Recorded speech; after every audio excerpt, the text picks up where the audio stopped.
ये कुरान की बात है। ये कोई आम किताब नहीं, ये मोहम्मद का घड़ा हुआ कलाम नहीं है, न कोई झूठा कलाम है। मुहम्मद सल्लल्लाहु अलैहि वसल्लम। हमारी हर चाल नाकाम हो गई। अरब की हर तलवार खरीद ली गई, हर सरदार को खामोश कर दिया गया, पानी की तरह पैसा बहाया गया, लेकिन जंगी खंदक ने सब कुछ बर्बाद कर दिया। आप फिक्र न करें, इस बार मोहम्मद के जिस्म पर नहीं बल्कि आपकी रूह पर वार किया जाएगा। तुम्हारा मतलब है काला जादू इस्तेमाल किया जाए?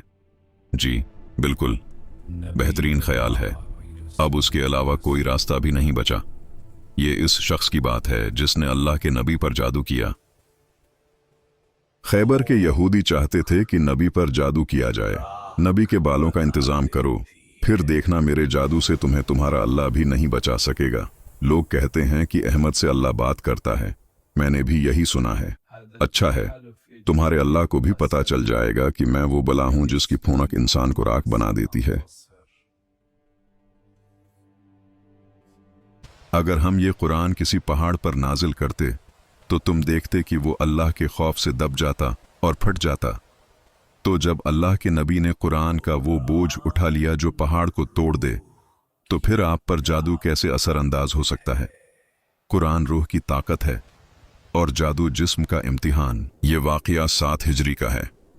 जंग बद्र, अहद और खंदक गुजर चुकी थीं। सुलह हदीबिया को तकरीबन 2 साल हो चुके थे, लेकिन ये खामोशी तूफान से पहले की खामोशी थी। लबीद बिन आसम, अरब का मशहूर जादूगर, 3 अशरफियों के बदले खैबर के यहूदियों के साथ मिल गया।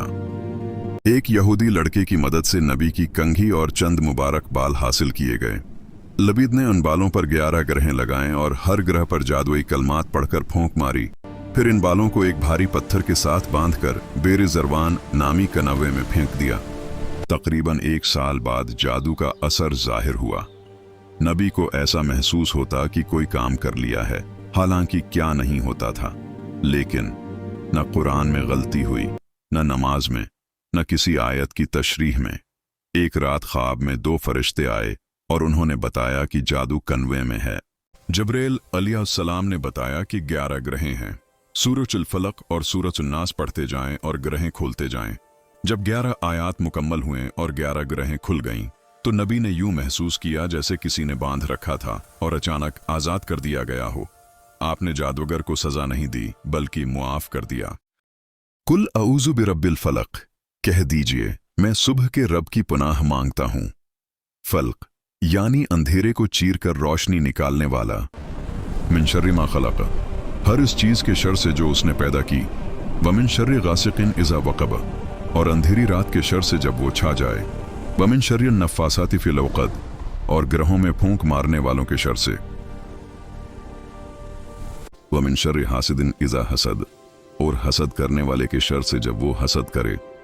आज का हासिद दरवाजे पर नहीं खड़ा बल्कि मोबाइल की शक्ल में हमारी जेब में मौजूद है।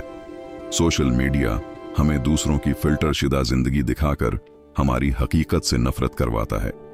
अपनी नामतों को सबके सामने जाहिर ना करें बल्कि मोती की तरह संभाल कर रखें। शैतान हमारी कमजोरियों पर ऐसे फूंक मारता है जैसे जादूगर ग्रहों पर। अगर नौकरी चली गई तो क्या होगा? लोग क्या कहेंगे? क्या अल्लाह मुझसे नाराज है? ये सब जहनी ग्रहें हैं। जब दिल घबराए तो बस कह दें, या अल्लाह बड़ी टेंशन है, अब सब आपके हवाले। याद रखें, कभी कभी शदीद तकलीफ इस मुस्कुराहट के लिए होती है जिसके आप हकदार हैं। हर सुबह जब अंधेरा चीर कर रोशनी आती है, याद करें कि वही रब आपकी भी तारीकी को चीर सकता है। जज़ाकमुल्लाह खैरन।